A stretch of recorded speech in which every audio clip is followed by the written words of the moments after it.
Nie jest tajemnicą, że chińscy producenci od jakiegoś czasu coraz bardziej rozpychają się na polskim rynku. Nie jest też tajemnicą fakt, że na karoserii do tej pory nie mieliśmy testu chińskich samochodów, może wyłączając tylko Denzę N9 oraz Hondę, która jest produkowana w Chinach, ale jednak marką jest japońską. Natomiast cóż, rzeczywistość jest taka, że w czerwcu Chińczycy sprzedali na polskim rynku 15% wszystkich nowych samochodów. To jest ich udział za czerwiec 2026 roku. Więc nie pozostaje nam nic innego, tylko przeprosić się z Chinami i zacząć rzetelnie sprawdzać to, co oferują. A oferują coraz więcej. Oto flagowy okręt marki zwanej Jayco, czyli model 8.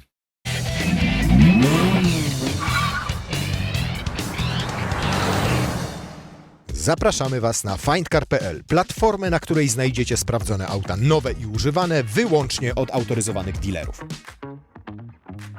Ponad 480 cm długości, 7 miejsc, skórzana tapicerka, wentylowane fotele z masażem, wentylowane i ogrzewane nawet tylne fotele, do tego wyświetlacz head-up, 14 głośników. O Boże, jaki piękny. A jeżeli chodzi o napęd, to na 4 koła, adaptacyjne zawieszenie, 428 koni mechanicznych, podobno 1000 km zasięgu, a na samym prądzie przejedzie 120-130 km.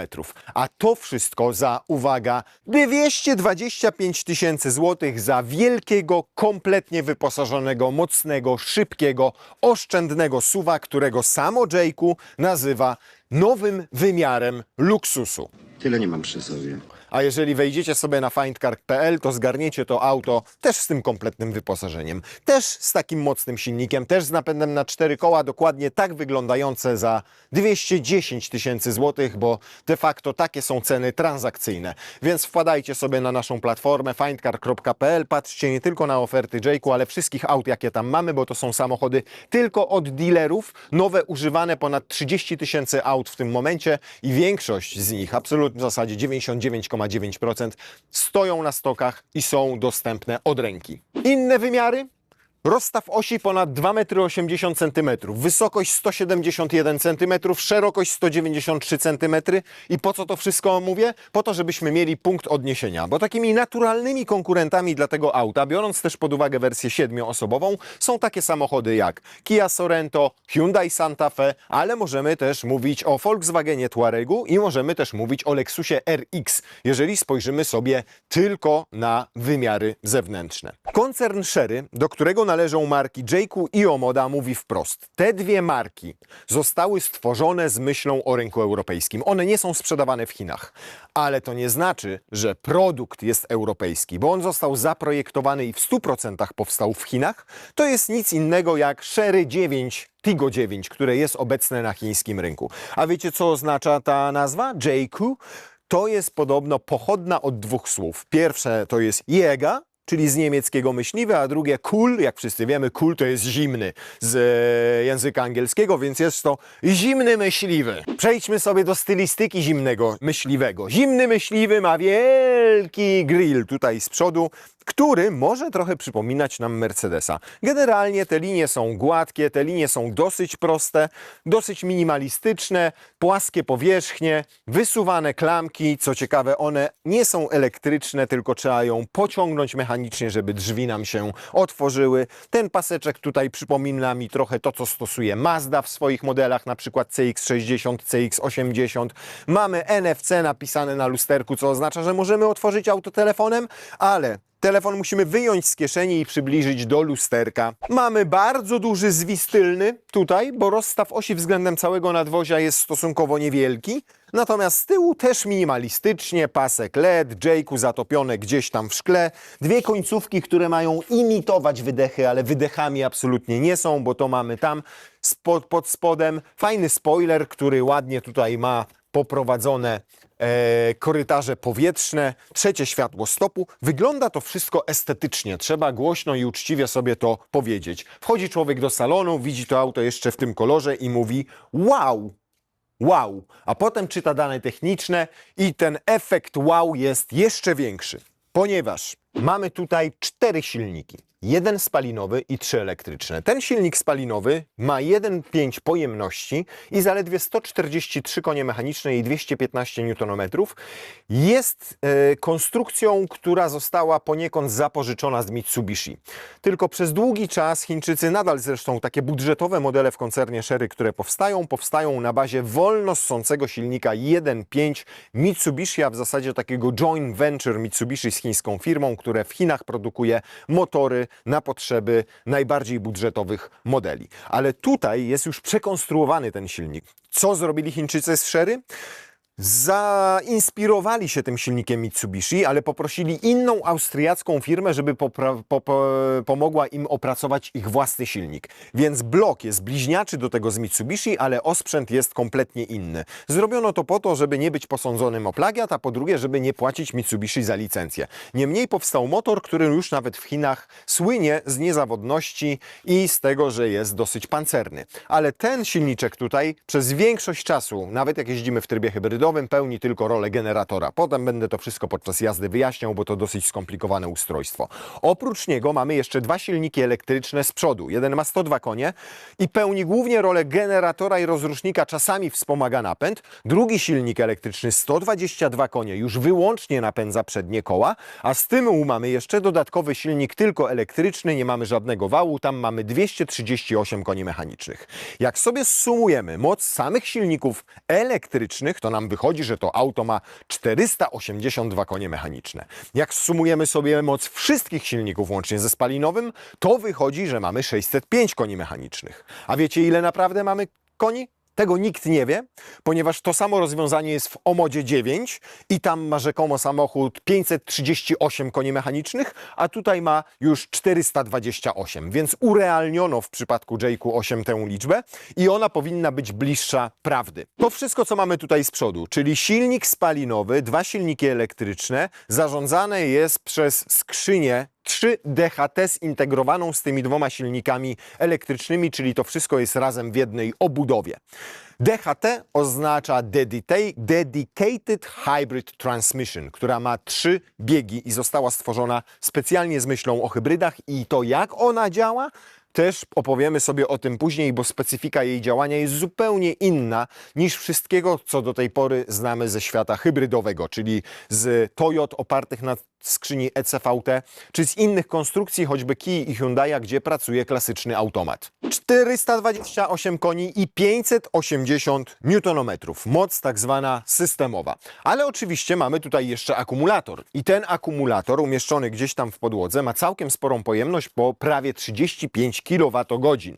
A to oznacza, że na jednym ładowaniu samochód jest w stanie przejechać 120-130 km.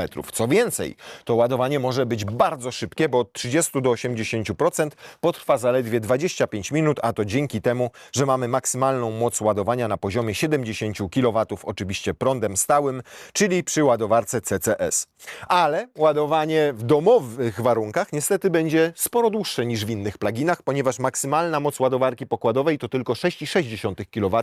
To oznacza, że akumulator będziemy mieli pełny po dopiero 5,5 godzinie. Pod warunkiem, że mamy tutaj gniazdko dwufazowe. Bo tak jak ja mam trzyfazowe, to niestety nawet jak sobie tutaj podepnę do siły, to ładuje mi o połowę ograniczoną mocą, czyli podaje tylko 3,3-3,4 kW, więc to ładowanie automatycznie nam się w domowych warunkach wydłuża do około 10 godzin. Ale dobra wiadomość jest taka, że możemy tutaj mieć specjalną przejściówkę V2L i wówczas możemy z akumulatora oddawać energię. I to inaczej niż w przypadku wielu samochodów, nie z mocą 3,5-3,3 kW, tylko z mocą 6,6, co oznacza, że taką chałupę mógłbym zasilać energią z tego akumulatora, jakbym miał odpowiednie przyłącza i sobie podpiął Jayku do sieci przez 3-4 dni non-stop. Mógłbym też podładować innego elektryka, też z taką mocą 6,6 kW, po to, żeby na przykład mógł dojechać do najbliższej stacji ładowania i byłoby to dosyć sprawne i szybkie rozwiązanie. Zawieszenie aktywne, wyobraźcie sobie, w standardzie. Nazywa je CDC, Jayku i grupa Sherry, to znaczy Continuous Damping Control. Mamy tutaj czujniki w samochodzie. Czujniki, które badają drganie kół, kąt skrętu kierownicy, to jak mocno dodajemy gazu, czy jak mocno naciskamy hamulec i parę innych czynników. Informacje z tych czujników wysyłane są do elektrozaworu hydraulicznego, który jest w każdym amortyzatorze. Ten elektrozawór albo się ścieśnia i wówczas przepływu oleju pomiędzy górną a dolną komorą nie ma prawie w ogóle i w związku z tym, skoro ten olej nie krąży, to mamy sztywniejsze zawieszenie, albo ten zawór się otwiera i to podobno robi w ułamkach sekund po to, żeby ten olej szybciej pracował i żeby to amortyzowanie było bardziej miękkie. Efekt tego jest taki, że zależnie od tego, po jakiej drodze jedziemy, czy co robimy z kierownicą, czy jak bardzo przyspieszamy, no to każdy amortyzator pracuje inaczej. Co więcej, oczywiście zmieniając tryby jazdy też można go utwardzać albo zmiękczać. Wersje są dwie Jayku 8 w zasadzie. Jedna wersja to jest 5-osobowa, dopłacamy tylko 5000 zł za wersję 7-osobową. I w zasadzie to wszystko, jeszcze niektóre lakiery wymagają dopłaty, natomiast całe wyposażenie jest w standardzie. Ale co ciekawe, oprócz tego, że za 5 koła dostajemy trzeci rząd siedzeń, to jeszcze dostajemy wówczas w wersji 7-osobowej roletki w drzwiach na tylną kanapę, bo w wersji 5-osobowej ich nie ma. I jeszcze jedna rzecz, którą dostajemy, to dostajemy wyświetlacz head-up, bo w 5-osobowej jego nie ma. Jest tylko w wersji 7-osobowej, więc jak na 5 koła to dodatków jest sporo. Szczególnie, że możemy wówczas przewieźć Jayku 8 7 pasażerów, a jeżeli wieziemy 5 pasażerów, to pojemność bagażnika wynosi 488 litrów. I jest to prawdopodobnie 488 litrów mierzone aż do dachu, ponieważ napisano w informacji prasowej, że do rolety, tyle że tutaj nie ma rolety. I nie ma nawet możliwości jej zamontowania, bo nigdzie nie ma otworów montażowych. Bardzo ciekawa informacja z oficjalnego cennika Jayku 8. Tak czy siak wygląda to wszystko całkiem nieźle. Pytanie, czy tak samo nieźle pomieści nasze warunki? No nie jesteśmy tu ograniczeni roletą, więc powinno być cacy. Nasze warunki powiedziałem? Miało być nasze walizki, ale też na W, wszystko się zgadza. Zanim wrzucimy walizki, to jeszcze zobaczcie. Tutaj nie ma nigdzie miejsca na cokolwiek. Tam już mamy 2 schowane fotele. Tutaj mamy taką półeczkę, która lata sobie, nie jest dobrze przymocowana. No ale tutaj jest tylko trójkącik, jakiś subwoofer, a kable luzem w bagażniku. Dlatego nawet zestaw naprawczy jest w boczku. Taka butla wielka, proszę bardzo, tutaj schowana w filcowym pokrowcu i ją trzeba na rzepach tutaj mocować. Ale teraz to wszystko wyjmiemy i sprawdzimy, ile warunków nam tutaj wejdzie. No niestety jest on dosyć płytki, więc tutaj ta miękka walizka już mi haczy, już nie chce pojechać tam do tyłu. Nie ma takiej opcji, żebyśmy w pionie ustawiali te walizki. Musimy robić to w ten sposób. Cyk, 2, 3, 4. Tam jeszcze jakiś plecaczek by wszedł spokojnie. No tak już niekoniecznie, ale tak jak umiejscowimy, to jak widzicie, no naprawdę wygląda to zacnie, jak w 5 osób byśmy chcieli gdzieś pojechać, więc nie ma dramatu. No powiem wam, z roletą byłoby znacznie gorzej, bo wszystkie te walizki musielibyśmy położyć na płasko i wówczas weszłoby dużo mniej bagażu. Więc brak rolety ma swoje plusy i minusy. Jak tak pojedziecie załadowani z bagażami na przykład do Francji, w niektóre regiony, to jestem pewien, że wrócicie bez bagaży już po 5-minutowym pobycie na stacji benzynowej.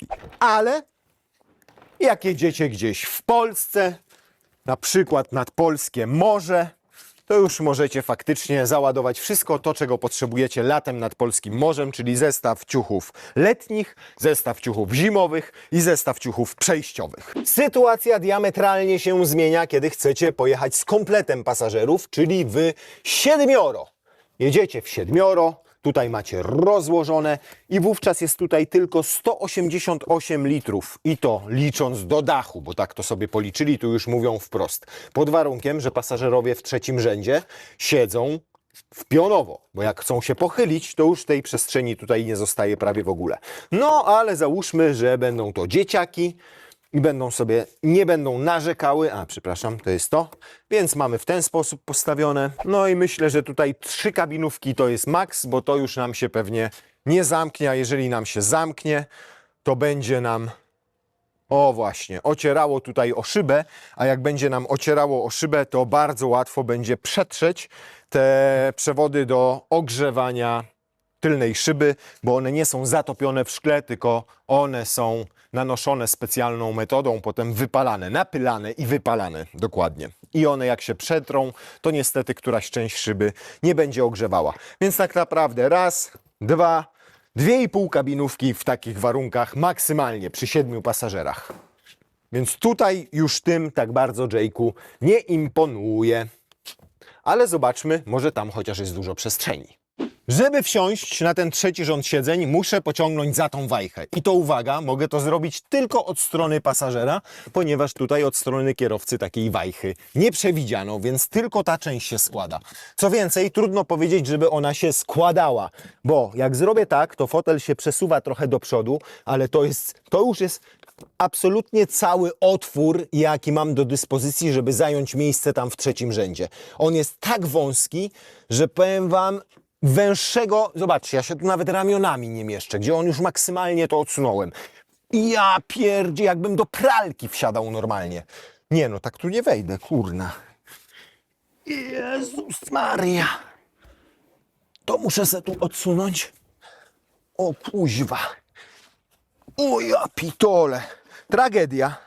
No jeżeli chodzi o mechanizm składania tych foteli tutaj, żebym mógł dostać się do tyłu, to Kia, Sorento i na przykład Hyundai Santa Fe biją to auto na głowę. Tam to wszystko ładnie odjeżdża jednym przyciskiem, nawet nie trzeba za nic ciągnąć z każdej strony, daleko do przodu, otwór wejściowy jest duży. Tak samo znacznie lepiej w tamtych samochodach zaprojektowano przestrzeń dla pasażerów siedzących w ostatnim rzędzie, bo tu nie mam po prostu nic oprócz plastikowego cup holdera. Tam są gniazda USB-C, tam są nawiewy, tam po prostu wszystko zostało stworzone jak w pełnowartościowym 7-osobowym samochodzie, a tutaj są to po prostu miejsca awaryjne i to do tego stopnia awaryjne, że nie ma tutaj miejsca nad głową, kolana trzymam w suficie, jak widzicie, to jest dla malutkich dzieciaczków na krótkie dystanse, koniec, kropka, nie nadaje się to auto do podróży w 7 osób na dłuższe dystanse, lepiej kupić wersję 5-osobową, a 5 koła wydawać na bilety autokarowe albo lotnicze dla tych, którzy mieliby jechać tym samochodem. No niby mam, słuchajcie, pochylane to oparcie, ale jak ja pochylę to oparcie, to ja, już mam, widzicie, ja mogę jechać w ten sposób. Idealnie mi wówczas podczas wypadku podtrzymuje tutaj to miejsce głowę. Idealnie. Nie przemieszczę się w ogóle do przodu, prawda? Zresztą zobaczcie, jak nawet zamkniemy klapę, zamknijmy teraz klapę. Nie chciałbym, żebym ja, a już szczególnie moje dziecko, trzymało głowę 20 cm od końca auta w momencie, kiedy ktoś by mi wjechał na przykład w tyłek. Fotel pasażera z przodu. No pachnie tutaj Mercedesem, co? I to pachnie nie tylko stylistycznie Mercedesem i to GLS-em, ale pachnie też Mercedesem to, co czuję w nozdrzach, bo na fotelach znalazła się prawdziwa skóra nappa, wentylowana, ogrzewana i z masażem, tak jak powiedzieliśmy. To do złudzenia imituje prawdziwe drewno i ładnie jest pociągnięte na boczki. Piękne są te wszystkie przeszycia. Piano jest owszem, ale jest ładne estetycznie. Zobaczcie, plastik pojawia się gdzieś tutaj dopiero na dole. A tak wszystko to super wrażenie robi. Nawet to, z czego zrobiono tutaj pod szybie, to, z czego zrobiono deskę rozdzielczą, te miedziane wstawki, no patrzy człowiek i mówi, ja pierdolę. Co więcej, słuchajcie, zmontowane jest to petarda. Nie ma się absolutnie do czego przyczepić. To jest zmontowane po prostu lepiej niż w wielu współczesnych Mercedesach. Może akurat nie w GLS-ie, ale w tych segmentów niżej, na przykład w nowym CLA, czy w C-klasie, czy nawet miejscami w E, to wszystko to się solidnie trzyma. Tutaj nic nie trzeszczy, tutaj nic nie lata. To po prostu jest zrobione, jakby miało przetrwać wybuch bomby. I za to naprawdę duży plus. Natomiast ergonomia niestety już nawet na fotelu tutaj, mercedesowskie przyciski, nawet niestety ergonomia tutaj na fotelu pasażera kuleje. Po pierwsze, siedzę stosunkowo wysoko, niżej nie mogę opuścić fotela. Po drugie, zobaczcie, jakie mam krótkie siedzisko i brak możliwości wysunięcia sobie go tutaj, żeby podpierało lepiej uda. Co więcej, nie mogę tutaj z tego fotela zrobić sobie kołyski, więc jak nie mogę sobie zrobić kołyski, to siedzę dosyć płasko. Mam wrażenie, że przy każdym hamowaniu będę zjeżdżał z tego fotela jak ze zjeżdżalni dziecięcej. Natomiast mówię, pierwsze wrażenie wow! Jak wsiądzie tutaj do tego auta osoba 1,70 m, to naprawdę będzie petarda. Jak wsiądzie wyższa, to już będzie miała na co narzekać. Niemniej, no dobra, miejsce na kolana mam.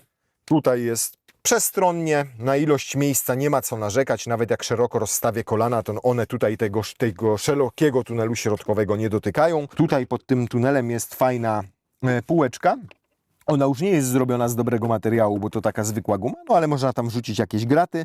Tam głęboko są gniazda USB-C, a tutaj jest pokrętło, uwaga, do wyłączania poduszki powietrznej pasażera. Kanapę tylną można przesuwać i to w bardzo szerokim zakresie. I jak sprawdzaliśmy bagażnik, to była maksymalnie przesunięta do tyłu. Więc pamiętacie, dużo walizek weszło. Jedziemy w 5 i naprawdę siadam sam za sobą i mam mnóstwo miejsca, jeżeli chodzi o kolana. Mam miejsce na stopy, bo je wsuwam sobie tam. Natomiast ta pozycja znowu jest mało ergonomiczna, bo już widzicie, że wysokiej osobie kolana idą w górę, ale jak to będzie osoba do 1,70 m, to będzie naprawdę spoko. Teraz mam maksymalnie pochylone oparcia, ale je też mogę sobie regulować. Mogę siedzieć tak pionowo, jakbym za chwilę miał zwymiotować tam między nogi, ale umówmy się, dorośli takie hali nie będą. Tak możemy mieć oparcie, jak na przykład wpinamy dzieciaka w Isofixie i ma regulowany fotelik. Natomiast osoby dorosłe będą siedziały, bardziej tak. Miejsca brakuje mi nad głową, a szklany dach jest standardem, więc niestety inaczej się tego nie da skonfigurować. Mogę bardziej sobie pochylić, ale wtedy jak bardziej pochylę, to znowu tyłem głowy uderzam tutaj, w ten element, gdzie chowa nam się elektryczna roleta. Więc jeszcze nie. W każdym punkcie albo dotykam tutaj głową, niezależnie od tego, w którym punkcie ustawię sobie to oparcie, no ale umówmy się, jak jadą tutaj te osoby 1,70 m, 1,80 m, to będzie znacznie lepiej. 2 gniazda USB, ale nie wiedzieć czemu jedno jest USB-C, a drugie jest zwykłe USB, którego już chyba niewiele osób używa. Wentylowane fotele, podgrzewane fotele i możliwość ustawienia sobie prędkości nawiewu klimatyzacji. Co fajne, to te nawiewy są tutaj, takie GLS-owate, ale są też w słupkach B zamontowane. Minus za to, że nie mamy tutaj składanej tej części oparcia kanapy. Ono jest dzielone w proporcjach 40-60 i nie mamy nawet rękawa na narty. Więc jak tylko chcemy przewieźć coś dłuższego, to pozostaje nam boks dachowy. Ewentualnie oczywiście jak nikt tutaj nie jedzie, to można sobie tę część na przykład złożyć. No ale brak rękawa, brak jakiejkolwiek tutaj tej składanej środkowej części. Za to wysoki podłokietnik z bardzo ładnym, eleganckim, mercedesowskim, można by powiedzieć, uchwytem na kubki. Z tyłu obite miękką, ale już sztuczną skórą fotele, z kieszeniami. No też robi to wrażenie, można powiedzieć. Wygląda estetycznie. Co więcej, no zobaczcie, jak tutaj trzecia osoba usiądzie po środku, to paradoksalnie ma więcej miejsca nad głową niż ci pasażerowie siedzący po bokach. Nogi, przez to, że nie mamy tutaj tunelu środkowego, bo nie ma wału napędowego, to mogę może nie idealnie sobie umieścić, ale znowu osoba o stópkach powiedzmy 39-40 będzie wręcz mogła je trzymać w ten sposób, bo nie ma tutaj żadnego garba, podłoga jest całkowicie płaska. Zobaczcie jakość materiałów. Ten sam taki coś pomiędzy sztuczną skórą a alkantarą, tylko nie ma takiego długiego włosa. Niemniej będzie się to bardzo brudziło. Ja na przykład na przednich dniach dużo trzymałem łokcia i już zostało trochę naskórka martwego na tym podszybiu i było to niełatwo usunąć. Natomiast no tu znowu drewienko, znowu miedziane wstawki, znowu ładne przeszycia, znowu ala skórka na podłokietniku i na boczku i nawet tutaj ładne, fajne przetłoczenia. Fajny przycisk do otwierania, ponieważ co ciekawe, z zewnątrz nie ma elektrycznej klamki, tylko jest mechaniczna, a tutaj wystarczy, że nacisnę przycisk i pyk, otwieram i jest to bardzo intuicyjne, ponieważ tu trzymam rękę, tu naciskam przycisk i od razu otwieram. Gdyby to zawiodło, to tutaj są mechaniczne cyngle do otwierania drzwi. Burmesterek, co? Nie burmesterek, Sony. 14 głośników. Co więcej, na te 14 głośników składa się również to. Czyli 2 głośniki wbudowane w zagłówek. One obsługują nawigację i obsługują rozmowy telefoniczne. To jest taki tryb prywatności. Jak kierowca jedzie, prowadzi i na przykład chce z kimś porozmawiać, to reszta pasażerów sobie nadal słucha muzyki, a kierowca może gadać i słyszy tylko w zasadzie on, a reszta tylko taki przygłuszony dźwięk. No dobrze, jeszcze musimy na chwilę wrócić do tej wspomnianej ergonomii, jak siedziałem w fotelu pasażera. Są pewnego rodzaju w tych chińskich samochodach takie niedoskonałości, które powodują, że ja czuję się, jakbym siedział w żuku za kierownicą. Pomijam fakt, że siedzę wysoko. Siedzę tak wysoko, że linię oczu mam, zobaczcie tutaj. Jakbym chciał użyć tej zasłonki przed słońcem, to autentycznie ona jednocześnie zasłania mi całą drogę. Nic nie widzę. Ale za to lustereczko ładnie podświetlone i całkiem duże tutaj jest. Co gorsza, powiedziałem, że siedzę jak w żuku, bo siedzę niewygodnie, albo w jakimś busie. Zobaczcie, jak wysoko ja mam kolana tutaj i teraz naciskam na pedał hamulca. I przejeździłem tym autem tydzień, ja nie mogę w nim znaleźć sobie wygodnej pozycji. Naprawdę. Ponieważ na przykład fotel, owszem, ten kierowcy ma już wysuwaną tę przednią część pod uda, żeby lepiej podpierało mi uda. Tylko w tym wypadku nie ma prawa mi to podpierać ud, bo te kolana, zobaczcie, jak mam wysoko, a nie podpiera mi ud, ponieważ nie mogę zrobić tutaj kołyski. No to z dwojga złego wolałbym mieć kołyskę niż wysuwane podparcie pod uda. Fotel jedzie tylko w górę, jedzie tylko w dół, nie mogę mu zrobić kołyski, żeby lepiej podpierało mi uda, w związku z czym zawsze tu mam kiepską pozycję.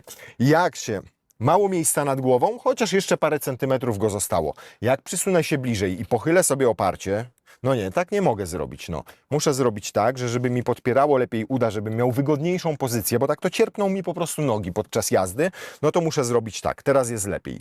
Tylko teraz mam strasznie daleko do kierownicy, no więc muszę bardziej spionizować sobie oparcie, żeby ta pozycja była wygodniejsza, ale od pasa w dół. Ale jak zrobię w ten sposób i teraz siedzę prawidłowo, to znowu mam strasznie pochylone oparcie, a kierownicę pod jakimś takim nienaturalnym kątem. W dodatku jej górna część cały czas zasłania mi trochę z tego elektronicznego wyświetlacza. I zobaczcie teraz na przykład, no jak ja siedzę. Zobaczcie, gdzie ja mam głowę w wielkim suwie, a mam maksymalnie obniżony fotel. Jak zrobię to sobie w ten sposób, że bardziej przysunę się tutaj i bardziej się pochylę i sobie obniżę kierownicę, to jak patrzę w lewo, to widzę większość słupka B. Zobaczcie, gdzie ja mam w tym momencie łokieć. On cały czas mnie tutaj wali i uwiera i jak zamknę sobie drzwi, to ja do podłokietnika mam daleko. Co gorsza, ten podłokietnik, który mam tutaj, w tym miejscu, nie?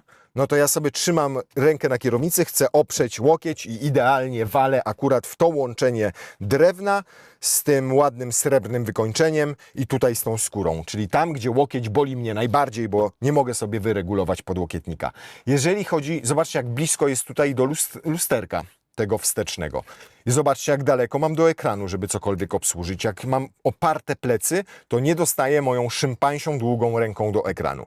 Niestety, o ile to wszystko naprawdę ładnie wygląda, bardzo estetycznie, z super materiałów jest zrobione, to jest kompletnie niedopasowane do Europejczyków takiej postury jak ja. Każdy, kto ma powyżej 1,80 m i wsiądzie tutaj, to będzie czuł niedostatki związane z tym, że to auto zostało zaprojektowane z myślą o kliencie chińskim, a tam średnia wzrostu jest sporo niższa niż w Europie i to niestety jest czuć. Zacznijmy od plusów. Wsiadam do auta i żeby je uruchomić, to nie muszę wciskać żadnego przycisku start-stop. Wystarczy, że nacisnę pedał hamulca, już mam rozświetlone kontrolki i wystarczy, że wrzucę bieg do przodu albo do tyłu i sobie pojadę. Kamery całkiem niezłej jakości, w dodatku są nie 360 stopni, tylko uwaga, 540 stopni, ponieważ pokazują też, jak zacznę się ruszać, to, co jest pod samochodem.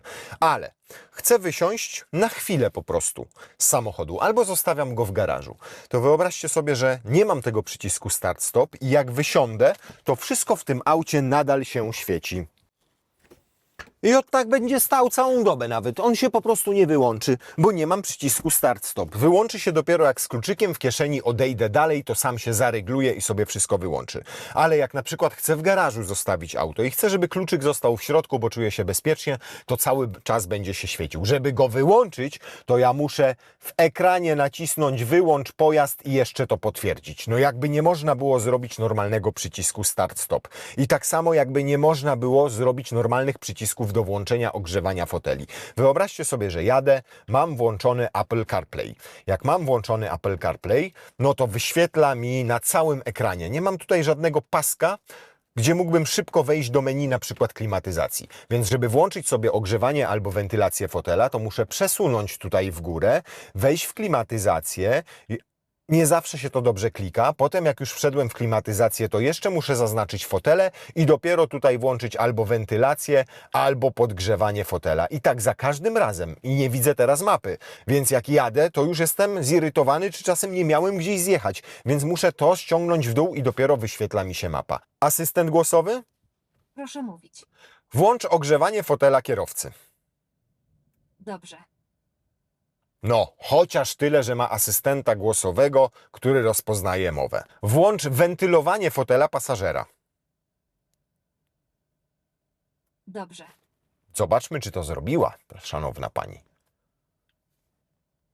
Nie, włączyła ogrzewanie fotela pasażera, a nie wentylację fotela pasażera. I niestety wszystko tutaj obsługuje się z tego ekranu. Najdrobniejsze rzeczy wymagają wejścia w menu, wyjścia z całego Google, tego Apple CarPlaya i kombinowania tutaj z ekranu. Szczególnie dotyczy to wszystkich ustawień pojazdu, które niestety się zerują po wyłączeniu auta. Więc musicie wchodzić tutaj i to wszystko sobie ustawiać po swojemu przy każdym uruchomieniu samochodu. Jedyne przyciski jakie są, to są tutaj na tym panelu. I na przykład do szybkiego włączenia podgrzewania tylnej szyby. Tylko to szybkie wcale nie jest takie szybkie. Wiecie czemu? Bo to nie działa. Widzicie? To nie działa w ogóle. To co trzeba zrobić, to 2 razy kliknąć, dopiero się tutaj ten panel wtedy uruchamia i trzecie przyciśnięcie dopiero włączy nam podgrzewanie tej tylnej szyby albo tej przedniej szyby. Przy czym po 7 sekundach się to dezaktywuje. 1, 2, 3, 4, 5, 6, 7 i już nie działa. Już nie działa. Znowu muszę 2 razy, a teraz nie zadziałało w ogóle. O, teraz jest. I to samo dotyczy trybów jazdy EV i HEV. Tryby jazdy na szczęście są tutaj też pod tym pokrętłem, ale to nie są tryby elektryczny czy hybrydowy, tylko to są zupełnie inne tryby. To są po prostu tryby jazdy, ale żeby zobaczyć jak one się wyświetlają, to teraz muszę wyjść z klimatyzacji. A tu, przepraszam bardzo, inaczej chciałem Wam to pokazać. Tu wyjdę i proszę, tu są normal, sport, śnieg, piasek, offroad, no wizualizacja piękna, naprawdę piękna. Jeszcze mamy Eco, czyli tych trybów mamy 6 czy tam 7. Ale obsługa w ogóle tego wszystkiego jest tutaj po prostu irytująca. I po tygodniu ja nadal nie wiem, gdzie są pewne funkcje i nadal muszę zamiast patrzeć na drogę, to patrzeć tam. Plus za to, że asystentów mogę sobie wyłączyć tutaj i to na szybciutko mogę sobie ich wyłączyć. Proszę, czujność... Kamera odpowiedzialna za to, czy patrzy kierowca na drogę. Znaki drogowe. Asystent pasa ruchu. Tutaj w ogóle pasa ruchu już, żeby nic nie było. A tutaj hamulec elektroniczny. Bo uwaga, jak chcę ruszyć, to nie ruszę. Widzicie? Nie ruszę. Nie ruszę, bo mam niezapięty pas. Więc jak chcę tylko wycofać do garażu, to nie będę zapinał pasa, muszę wejść w to menu i tutaj dezaktywować elektroniczny hamulec. No po prostu bez sensu, jak nie wiem. Skupienie wszystkiego w tym ekranie, który w dodatku jest mało intuicyjny w obsłudze, powoduje, że obsługa większości funkcji w tym samochodzie to po prostu katastrofa. Generalnie system tego auta ma problem z zapamiętywaniem, mam takie wrażenie. Jak mój syn. On nie pamięta, co mu mówiłem minutę temu i tak samo na przykład Jake'u 8 nie pamiętam, w jakim ja trybie lubię masaż. Owszem, masaż mogę sobie włączyć przyciskiem, który jest tutaj z boku fotela. Wyświetla mi się wówczas menu, kierowca, proszę, i ja bardzo lubię ten cross i bardzo lubię wysokie. Po 30 minutach się wyłączy i zapomni w ogóle, jaki ja lubię masaż. Z powrotem wraca do podstawowego i do poziomu średniego, więc jest średnio z takim zapamiętywaniem. Tak samo nie zapamiętuję, w jakich trybach jazdy ja lubię jeździć. A tych trybów tutaj trochę jest. Bo owszem, jak mamy naładowany akumulator, to samochód jedzie domyślnie w trybie elektrycznym. Po prostu zużywa nam maksa energię, potem przechodzi sobie w tryb hybrydowy. Ale to jest taki standard.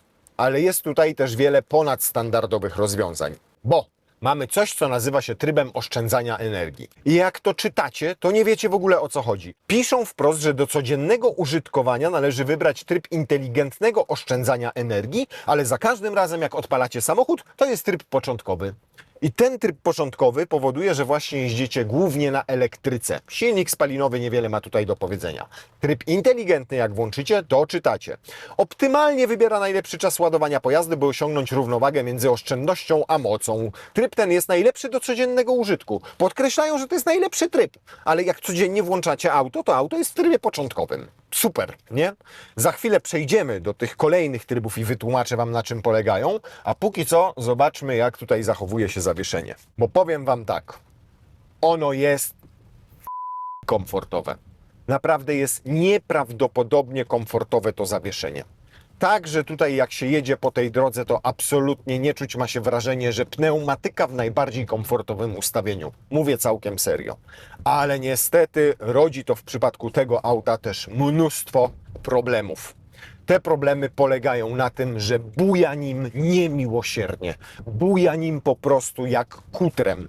I wówczas praktycznie nie macie kontroli z tym, co dzieje się z przednimi kołami. Co więcej, jak pojawiają się progi zwalniające, to najeżdżając na te progi, po pierwsze możecie usłyszeć z tyłu łupnięcie, a po drugie jak auto zjeżdża z tego progu, to jeszcze ono, tak słuchajcie, kończy ten manewr. Tak, nie to, że ono, wiecie, podskakuje bum i już i mamy równiutko i ładnie, tylko jeszcze parę razy lubi się gibnąć. Co więcej, precyzja układu kierowniczego jest mniej więcej taka, że ja robię tak, a auto praktycznie jedzie prosto. Im większa prędkość, tym jest gorzej. Na autostradzie przy 140 możecie robić tak kierownicą i absolutnie z samochodem nic się nie dzieje. Teraz muszę wrócić do tych trybów. No więc ten tryb inteligentny. Tryb początkowy, tak jak powiedziałem, głównie elektryka. Jak się rozładuje akumulator, to zaczynamy jeździć w trybie mieszanym, hybrydowym. Inteligentny już częściej będzie włączał nam silnik spalinowy, ponieważ będzie na tyle dozował energię z akumulatora i z silnika spalinowego, żeby na przykład w trasie spalanie było jak najmniejsze i żebyśmy jak najdalej zajechali. Czyli będzie powoli sobie wykorzystywał ten zapas energii z akumulatora. Tryb wymuszony polega na doładowywaniu akumulatora. Tu tym paseczkiem sobie ustawiam, do jakiej pojemności chcę doładować akumulator albo na jakim poziomie ten akumulator sobie zachować. Auto z trybu elektrycznego w tryb hybrydowy przechodzi automatycznie, kiedy poziom naładowania akumulatora spada do 25%. I stara się cały czas tak utrzymać te 25-30% naładowania akumulatora. To jest jedna rzecz. Dwa, ta specyficzna budowa tej hybrydy nazywa się hybrydą szeregowo-równoległą. Co to oznacza? To oznacza, że w tym trybie elektrycznym jak jeżdżę, to działa mi tylko elektryka. Ale jak mam tryb hybrydowy, to samochód startuje ze skrzyżowania w trybie elektrycznym do 40 na godzinę. Od 40 do 70, jak nie ma dużego obciążenia, on sobie przechodzi w tryb hybrydy szeregowej. To oznacza, że silnik spalinowy wówczas tylko wytwarza energię, ona przez falownik trafia do akumulatora, ale koła napędzają tylko silniki elektryczne. Natomiast potem, jak jadę z wyższymi prędkościami albo mam większe obciążenie, to wówczas ona przechodzi w tryb hybrydy równoległej, czyli równolegle przednie koła napędzają mi silniki elektryczne i silnik spalinowy. Oprócz tego, jak zdejmuję nogę z pedału hamulca, i gazu, przepraszam bardzo, to auto oczywiście rekuperuje i odzyskuje energię. A na przykład przy stabilnej jeździe ekspresówką czy autostradą przednie koła są napędzane głównie przez silnik spalinowy.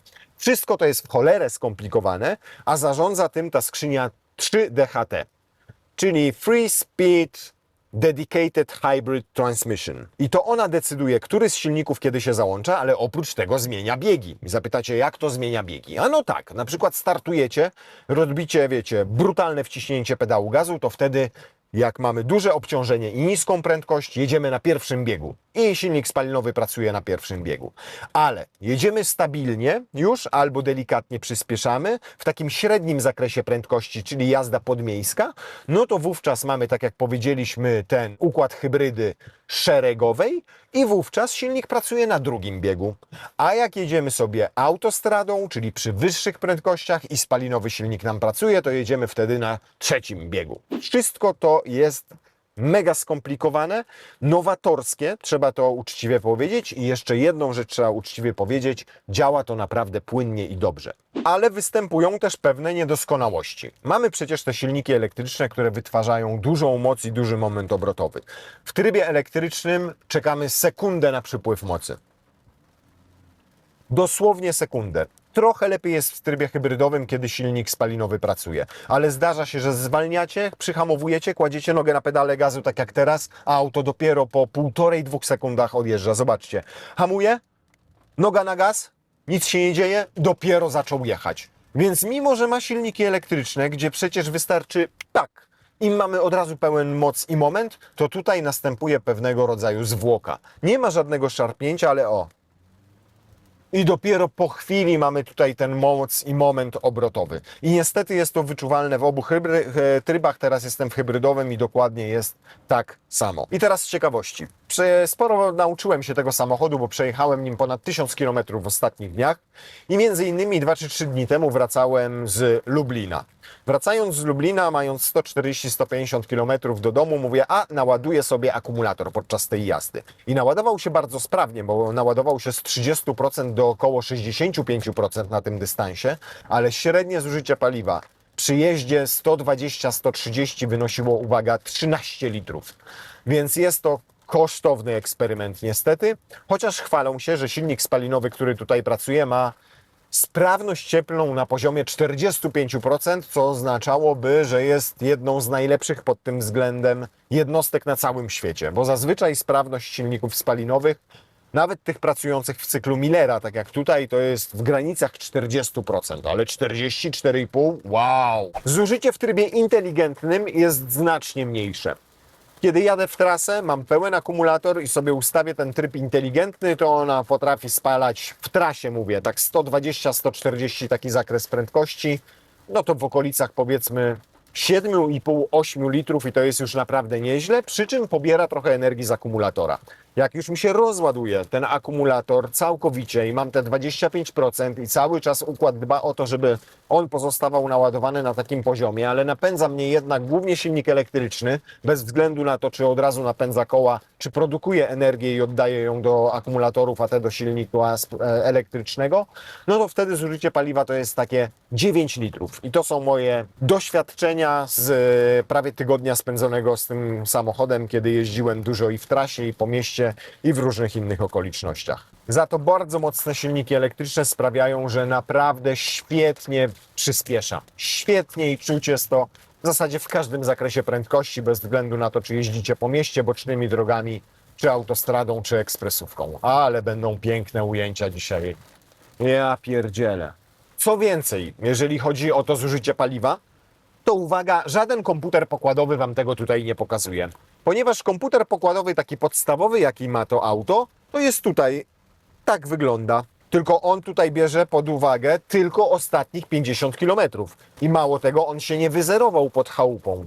Tylko on, na przykład dzisiaj przejechaliśmy 8 km, on wziął pod uwagę też 42 km, które przejechałem wczoraj. I nie ma tutaj takiego komputera pokładowego, który możecie zresetować i sprawdzić sobie na przykład, ile dokładnie paliwa spalicie jadąc, nie wiem, do Gdańska, nie wspominając o jakichś Włoszech, Hiszpanii, czy innym śródziemnomorskim kraju i dłuższym dystansie. Żeby sobie wyliczyć, ile spaliliście paliwa jadąc na przykład w Dolomity, to musicie zresetować ten komputer pokładowy. A ten pokazuje Wam tylko przejechany dystans i średnią prędkość. Nie ma tutaj czegoś takiego jak średnie zużycie paliwa. Nie ma też tego tutaj, kiedy wejdę sobie w przepływ energii, to mam tutaj drugi komputer pokładowy. To jest z tych ostatnich 50 km, tego nie zresetuję. Tu mogę sobie to zresetować, a to pokazuje mi zupełnie inne wartości.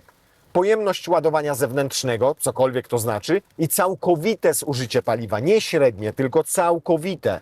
Więc jak pojedziecie sobie na przykład w te rzeczone Dolomity, to będziecie tutaj mieli wartość powiedzmy, nie wiem, 120 litrów albo 130 litrów, imponująca, nie? I będziecie musieli sobie wszystko to mnożyć i dzielić, żebyście dowiedzieli się, ile średnio zużyło wam JQ8. I ja dokładnie to wczoraj robiłem. To jest skonstruowane tak, jakby rzeczywiście Chińczycy bali się pokazać czarno na białym, ile JQ8 zużywa paliwa. Ja to wszystko liczyłem na piechotę, dlatego wiem. Tryb ładowania energii 13 litrów. Rozładowany akumulator, spokojna jazda 120, czasami do 140, 9 litrów do 10 litrów. A jazda w trybie inteligentnym, jak mam naładowany akumulator, to około 7,5–8 litrów w trasie. O, masaż już mi się wyłączył i znowu muszę. Dobra, pojedźmy sobie w trybie inteligentnym teraz w takim razie. Przepływ energii, to zresetujmy.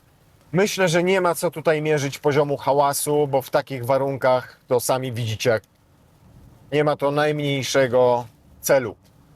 Wszystko zagłusza ulewa. Niemniej mogę Wam z doświadczeń też powiedzieć, że klejone boczne szyby robią swoje, wygłuszone dobrze nadkola, bo one nie są z plastiku, tylko są pokryte taką wykładziną, też robią swoje. I jest cicho do prędkości tak 140 km na godzinę. Tutaj gdzieś tam w słupkach, szumy powietrza rzeczywiście się zdarzają, ale generalnie jest bardzo przyzwoicie. Natomiast w momencie, kiedy niestety przekraczamy te 140 na godzinę, to robi się bardzo głośno od wiatru, tu z okolic szyberdachu i słupków A. Ale wierzcie mi, że tym autem nie będziecie przekraczali 140 na godzinę, bo zaczyna się bardzo niepewnie prowadzić. Mam wrażenie, że generalnie brakuje mu strukturalnej sztywności całego nadwozia i każde koło pracuje w innym kierunku. Fatalnie przejeżdża przez progi zwalniające, hałasuje mu to zawieszenie, buja nim.